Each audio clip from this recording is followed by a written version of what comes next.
भी बड़ी अपार है, क्योंकि मेरे को सानिध्य मिला है उनके साथ। मैं तो जब पैदा भी नहीं हुआ था, छोटी सी बात बताऊं कि मेरे माँ और बाबूजी यहाँ बाबा जी के पास आते थे। ये एक सिरसा में कुटिया एक जंगल में थी, और लेके अपना टॉवल बिछा के और उस पे बैठ के सामने गंगा जी जा रही थी और अपना शरीर छोड़ दिया। हम लोग समझ नहीं पाए कि उनकी क्या महिमा है संतों की। पर इस कुटिया में ये शिव मूर्ति और ये कुटिया, ये पहले ही उन्होंने बोल दिया था कि एक दिन ऐसा आएगा, आप यकीन नहीं करोगे कि 500-400 गज में वो पुरानी कुटिया है। तो उन्होंने कहा कि यहाँ एक दिन बहुत बड़ी शिव की महिमा का गुणगान करने के लिए बड़ी कुटिया बनेगी। तो संतों को सब पता होता है। जैसे उस दिन गुरु जी ने बताया कि आज भी ऐसे संत हैं जो गुफाओं में और कंदराओं में इंटरनेट की तरह ध्यान लगा के भगवान शिव से, शंकर से बैठे हैं। ऐसे ही तारा बाबा जी, जिनकी इस तपस्थली पे आप सब आए हैं, ये बहुत ही आप पे कृपा है भगवान शिव की कि इस कुटिया में आना बहुत असंभव है, अदरवाइज बहुत मुश्किल है इस कुटिया में, इस तारकेश्वर धाम में आना। आज महाशिव पुराण के बहाने आप इस तपस्थली पे आए हैं। सभी को बहुत बहुत साधुवाद, सभी को मेरा और कांडा परिवार का आपके चरणों में प्रणाम। और महाराज जी के मुखारबिंद से ये कथाएं, ये सब हमारी तरफ से एक बार फिर प्रदीप मिश्रा जी के चरणों में मैं प्रणाम करता हूँ। समय करा, एक बार जोरदार ताली बजाकर स्वागत करें। की कृपा से ये दिव्य और भव्य जो महापुराण की कथा का आयोजन कथा के मुख्य आयोजक के रूप में स्वयं तारा हैं, और उन्हीं की कृपा से मुख्य यजमान के रूप में गोपाल पांडा जी, पूर्व गृह राज्य मंत्री हरियाणा सिरसा, श्री गोविंद पांडा जी, वरिष्ठ भाजपा नेता एवं मुख्य सेवक तारा बाबा कुटिया, श्री लखराम पांडा जी, श्री शुभम पांडा जी, श्री धवल पांडा जी, श्री धैर्य पांडा जी एवं कांडा परिवार सिरसा हरियाणा। एक बार यजमान परिवार के मित्रों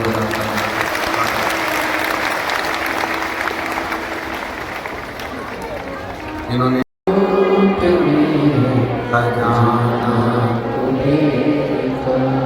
ये शिव की उदारता से भगवान शंकर की उदारता से विपरीत जो महापुराण की कथा का दिव्य और भव्य आयोजन मेरी कुटिया। अच्छा समाज टोपी खावे, जूता खावे, खावे कुर्ता कीजिए। इतने समझदार है, पूरा कुर्ता छोड़ देंगे, उसकी जेब खा जाएंगे, जैसे माल धरेंगे उनके सटक जाता।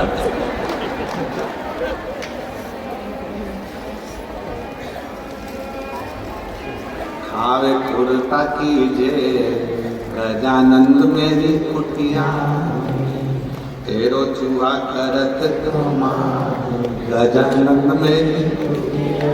अब पार्वती जी ने आवाज लगाई, प्रभु भगवान शिव जी से, शंकर जी से कहा, शंभु शंभु शंभु शंभु शंभु। शंकर भगवान देखे पार्वती जी को, क्या थे?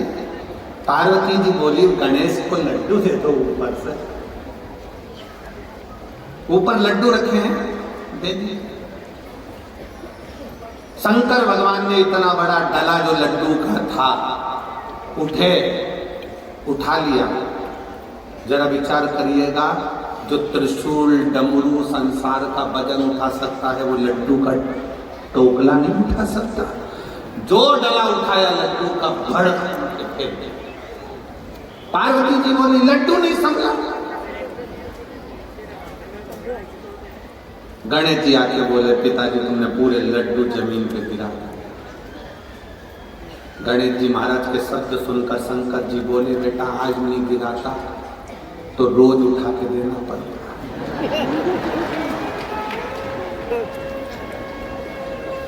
ये उसी में कहा है, सास ने बहू से कहा मेरी नई बहू आई है कितनी जोरदार आई है, बेटा क्या क्या बनाना आता है? बहू ने कहा मम्मी सारी चीजें आ जाती है। अच्छा चल आइसक्रीम बना। बहू ने खोलिया टेची में से किताब, रेसिपी बुक, 2 लीटर दूध को धीमी आंच में तपाओ, तपाए, बेकिंग पाउडर डालो, हिलाओ, इलायची का एसेंस डालो, हिलाओ, ड्राई फ्रूट्स डालो, हिलाओ, फिर 1 घंटा फ्रिज में रख दो। 3 घंटे बाद सास फ्रिज खोल के पानी पीने गई तो उसमें उसने देखा 1 घंटा रखा था। सास ने पूछा बहू ये मंदिर का घंटा फ्रिज में किसने रखा? बहू बोली मम्मी सिर्फ पल्लू प्रेम से बोली मैंने रखा। तो तूने क्यों रखा?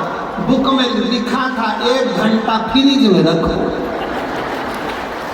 अरे सास बोली अरे तूने जो घोल तैयार करा था उसको 1 घंटा फ्रिज में रखना था और तू मंदिर का घंटा उठा के रखे। शिवजी जानते थे अगर मैंने डला दे दिया तो मुझे बार बार देना पड़ेगा, अगर मैंने डला दिया है तो देना पड़ेगा, ये देना पड़ेगा।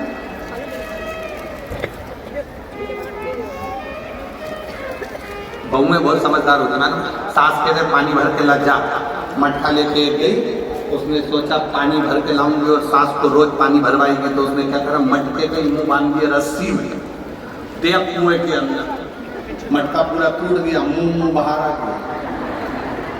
रखे वही भस्म और वो भस्मासुर प्रैक्टिकल भी शंकर जी पे करता,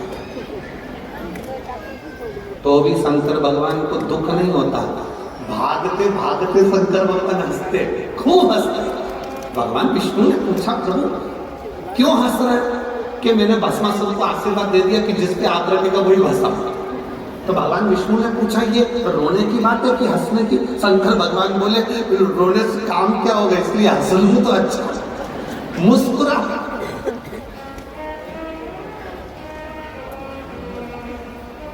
यही बोल मन को बाबा तूने लंका,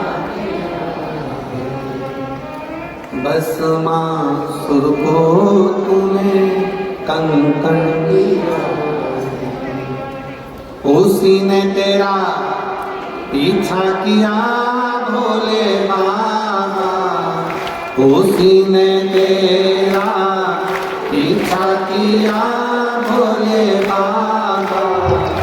मत वाले रखवाले बमा बम भोले शंकर, गले में नाग भयंकर,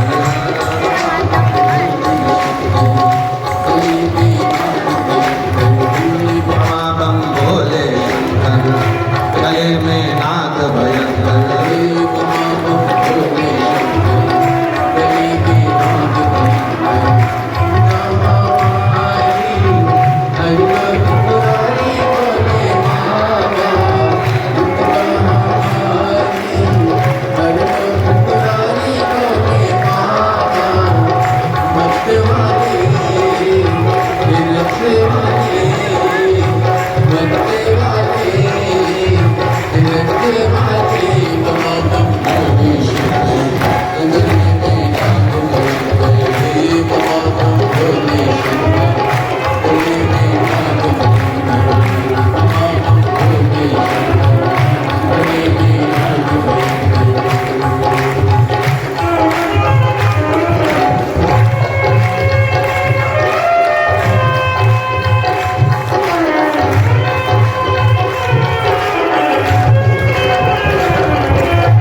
जी कथा करते हैं, तुम उनका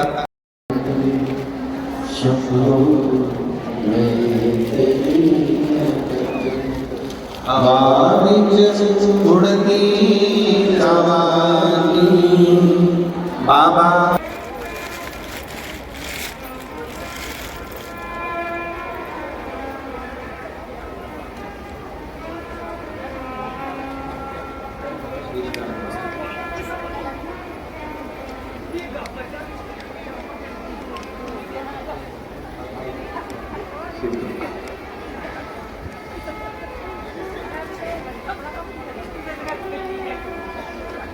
माता पार्वती जी ने पूछा भगवान शिव जी से, क्या विधाता भाग्य लिखकर नहीं भेजता?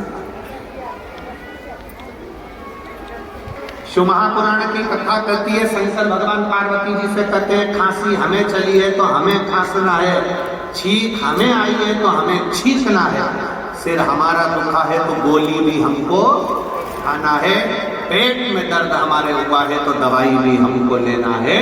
उसी तरह अपना सुख और अपना दुख अपने को ही भोगना है, कोई दूसरा नहीं भोगता है। अपने कर्म का अपने को ही धारण करना। क्या काम हो जो हो नहीं सकता?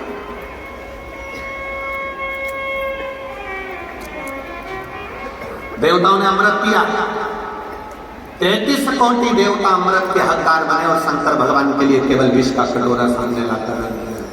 जब शिव जी के सामने आया है, विष का कटोरा जब सामने रखाया है, तब पार्वती जी पूछ रही हैं भोलेनाथ जी से, ये हलाहल विष, इतना भयंकर विष आप पियोगे?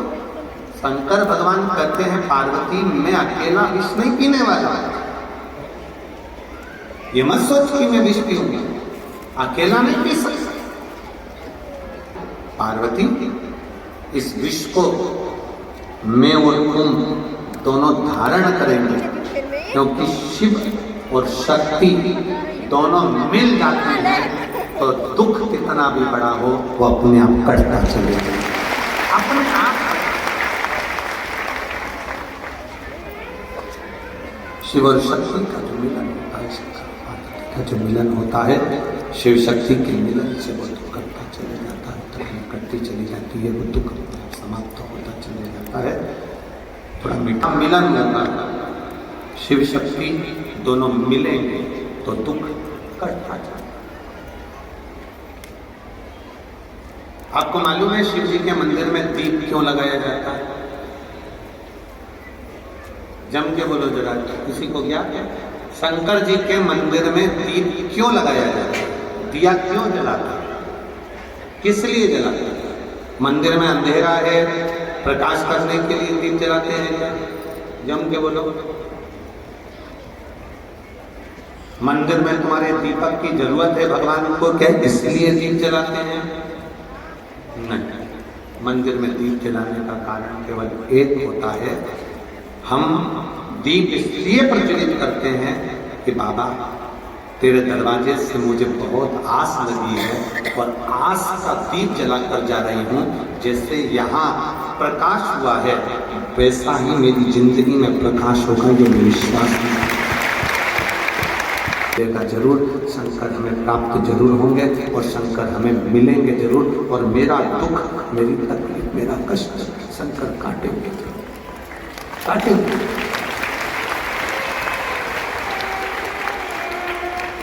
दुख मिटेगा जरूर, कष्ट मिटेगा।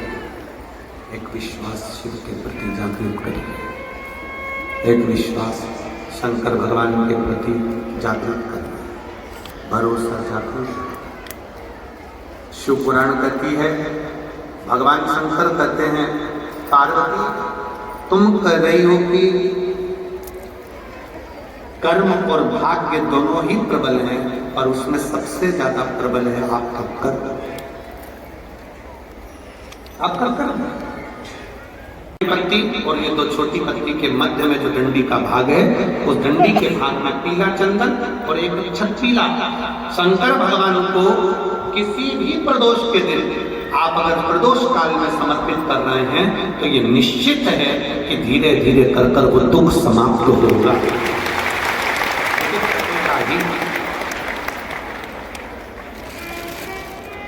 और शंभु शरणे मांगू घड़ी रे दूर दया करी निदर्शन को शंभु शरणे मांगू घड़ी रे दुख काटो दया करी दर्शन हो दया करी दर्शन। आप जब शिव से अपनी लगन लगाकर अपने मन की बात जब शंकर से कहते हो तो शिव क्यों ना सुने?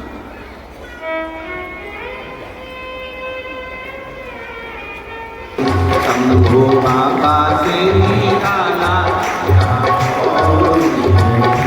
तो कोई नहीं है यहाँ, कोई नहीं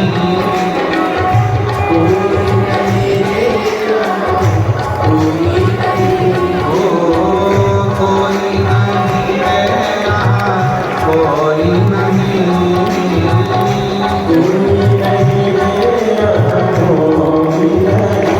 भोले बाबा से निराला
जोरदार ताली बजाइए, बहुत बहुत साधु।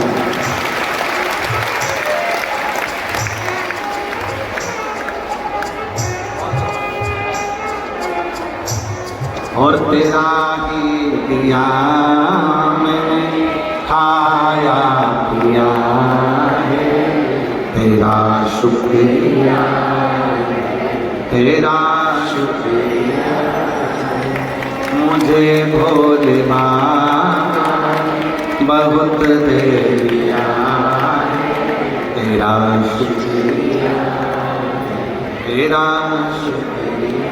भगवान कुंदकेश्वर आ रहे हैं, जोरदार ताली बजाकर स्वागत करें भगवान कुंदकेश्वर का। हर हर महादेव। आज कथा का पंचम दिवस यहाँ विराम ले रहा है, कल कथा का छठा दिन रहेगा। ध्यान 25 फरवरी से 3 मार्च तक सुंदर रुद्राक्ष महोत्सव कबरेश्वर धाम की पवित्र भूमि पर होने जा रहा है। अधिक से अधिक संख्या में पहुंचकर कथा का लाभ।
श्री शिवाय। बोल बम का नारा है, बोल बम का नारा है। श्री शिवाय, श्री